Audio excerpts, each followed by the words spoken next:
Hello, scholars, and welcome back to Writing with Miss Kitchens. We are now on day 41 of writing.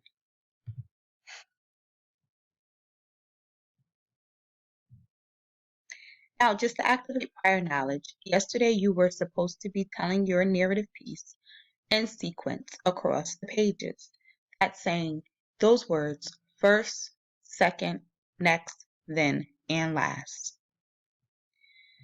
Today's student learning outcomes, you will be able to draw stories first to remember exactly who was there, what the person was doing, and the sequence. I, and which is you, record events in sequence across the pages of a booklet. I use real-life storytellers, family members, famous storytellers as mentors. I rehearse stories aloud over and over before drawing and writing the words. Here is the Common Core standard for this unit. Students will use a combination of drawing, dictating, and writing to narrate a single event or several loosely linked events, tell about the events in the order in which they occurred, and provide a reaction to what happened. Here are the writing materials that you will need for today. You're going to need your writing paper, your pre-made books, pencil or pencils in case your pencil breaks, some crayons, your illustrated rubric checklist that I have also attached to this assignment. All right, little happy writers. So I want you to know that great writers read their stories whenever they can. They practice reading their stories throughout the day in order to make sure that they have everything they want to put down. There's different ways that you can start your stories by saying, this reminds me of a time. It started when, one time, this reminds me of the day. Okay?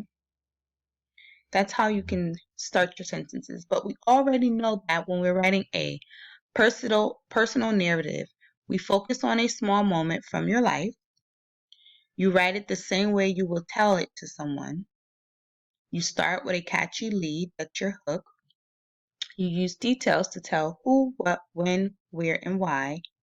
You have a beginning, middle, and end. And you use transition words such as first, next, then, and last. What do narratives need? So a narrative always needs characters, of course, a setting. It can have a problem and a solution inserted into the writing sometimes, but not always the case. Of course, it needs a hook to get your readers hooked into wanting to read your writing. And you want to make sure that you have a beginning, middle, and ending to your story so that your readers know what took place in each of these sections. Here is a student writing narrative example that I felt was very, very on task and used a lot of the strategies that we are talking about in this unit. This scholar said, I went to the ice cream shop. I had a vanilla cone. Next, I sat down to eat it. When I licked the cone, the scoop fell on in my lap. Then I cried because I was so sad. So here you can tell that the scholar started off with a hook. I went to the ice cream shop. So that shows their readers that I'm going to talk about a time when I went to the ice cream shop. And then they went off to say I had a vanilla cone, right? Something that was special to them. And here you can see they started using order by using the word next and then, okay? They have a beautiful picture here to match their words in their writing. You should do the same thing. I will also upload this onto Google Classroom so that you can copy this if you want to, just in the same way this scholar did, explaining your story though. You don't want to use their idea. You want to make sure you're using a real situation that happened to you, but you can use the same example to help you get your writing down the way it needs to be. Here are some questions you should be asking yourself while you are writing. Why should we write the story in order? Well, we should write the story in order because it helps our readers understand what happened in a step-by-step process. Remember, when we are teaching someone how to do something, we do it in a how-to process. Well, when you're telling a story, you want to make sure that you're giving all the details in a step-by-step process so your story can be very clear and your readers can understand exactly what took place when it took place.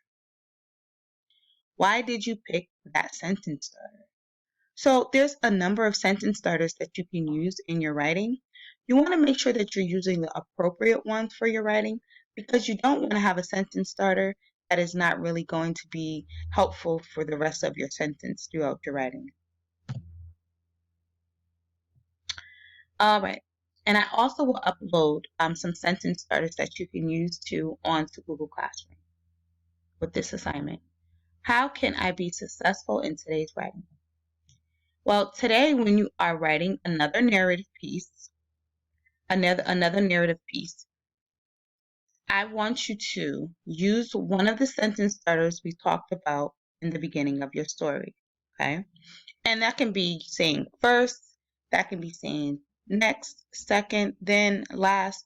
Those are also sentence starters, but I'm going to give you some sentence starters with this lesson to use in your writing today. Student criteria for success. Students, in which is you, will use a sentence starter in their narrative piece. Students will continue to map out stories and make sure events are in order. Students will write across pages, check for capitalization and punctuation. Here is your free write. You know you can write about whatever you want to write about. You take 10 minutes, however long you want to take. It's your free write, and you write about whatever makes you feel special and whatever it is that you want to get off, excuse me, of your chest. All right, little happy writers. So today's lesson, let's just go over everything that we talked about. We talked about how great writers read their stories whenever they can. They practice reading their stories throughout the day in order to make sure that they have everything they want to be put down in their writing. They have sentence starters such as, one time I went to the store, or this reminds me of the day my mom and dad took me to the beach, or it started when Miss Kitchens and Miss Jones took us outside for recess. Okay? So those are ways that you can start your sentences.